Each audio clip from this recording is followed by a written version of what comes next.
Today we're going to add an animal face to our mug that we started last time. The first step today is you're going to get your mug and very gently flip it over, and we are going to use our needle tool to carve our name on the bottom. Now when you are carving, you do not want to push too hard with the needle tool because that would push all the way through the clay and could make holes in your cup. Speaking of holes in your cup, the next thing you need to do is check and make sure that there are no holes in the bottom. If you do see some little holes or cracks, you can use your tool or your finger to smooth and smush those together, because obviously if your cup has holes in it, it is not going to hold any drinks. And I guess you'll just have to use it, for decoration or a pencil holder cup or something. So if you really want to drink out of it, you need to check everywhere for holes. I like to check this area too where it joined together. Now once your name is on it, we're going to start making shapes for the animal face. Last time you were here, we started planning what shapes we were going to use to create our animal face. Now I'm going to be making a bear today, but if you want to do a different animal, that's totally fine. You just might be doing slightly different shapes than I am, but we'll still be using the same steps. So I'm going to keep my sketch off to the side, and I'm going to grab a lump of clay and I'm going to start creating the shapes that I need. I know that for my bear, I need a large circle for the muzzle or his nose area. So I'm just going to take the amount of clay that I think looks about right, and I'm going to roll it into a ball and then kind of smash it down. I could also smash it onto my mat if I want to.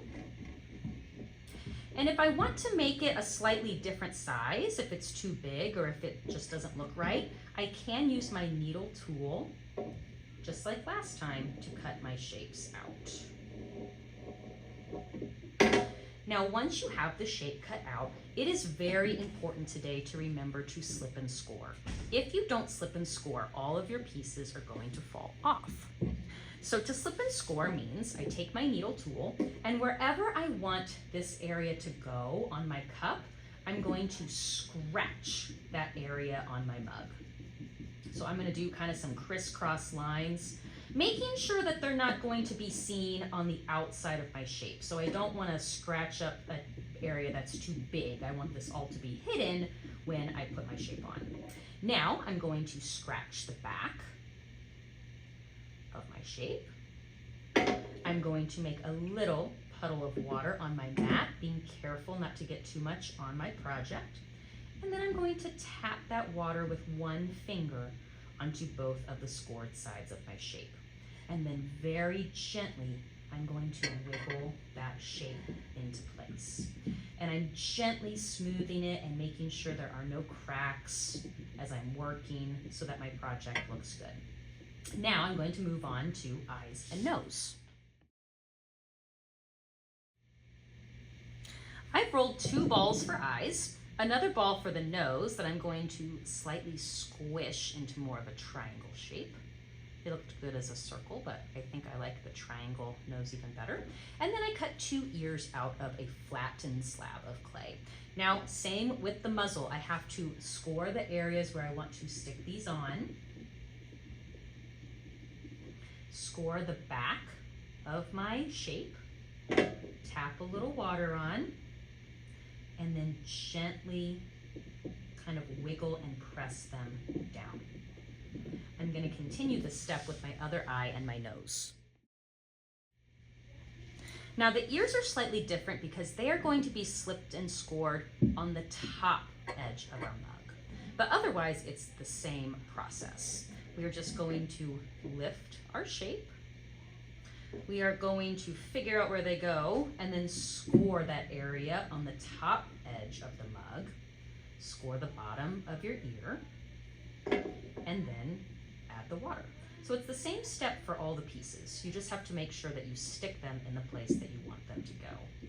I also like to sort of bend my ears so they're a little bit more three-dimensional, kind of like maybe a real ear might look.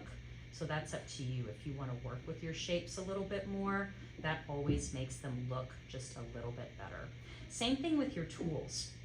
If you want to use your tool to maybe press a little highlight in your bear's eye, or if you want to very carefully use a tool to draw a mouth,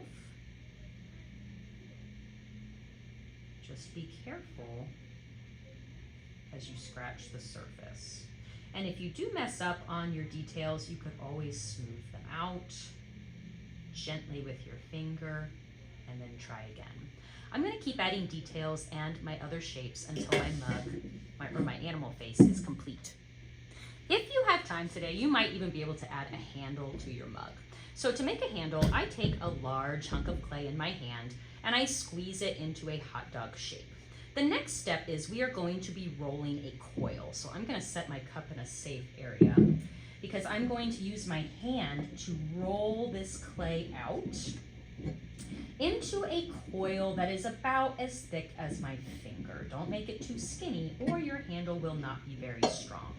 Now, if you want your handle to be round, it can, or if you want to kind of press it a little flatter, that is fine too. Now, I usually like to put my handle on the left side of my mug because I'm right-handed. If you are left-handed, you might want to put it on the right side. Now, I'm going to measure and see how long my coil needs to be depending on how I want my handle to look. I think that looks about right. So I'm going to trim it off right there. And then I'm going to slip and score one end of my handle to one side and then the bottom end of my handle. Your handle should look like half of a heart. So I'm just going to take my tool, just like I did with my other pieces, score the two areas, and then score the areas where I'm going to stick it on. And then I'm going to add my water and press them together. Now, when you are pressing, you really want to make sure that you're not pressing so that your clay handle gets too skinny. Just press it gently so that it keeps its thickness and it stays strong. I also like to take my finger and smooth it into the cup so that it sort of becomes all one piece. So I smooth it where it joins here, and then I also smooth it where it joins at the bottom. When I'm done, the last step is taking just a little bit of water on my finger and smoothing out any cracked areas or areas that look a little messy from slipping and scoring. These last little finishing touches really make your clay mug look the best that it can be. When we are finished smoothing out all of the cracks, we are going to leave our clay projects to dry.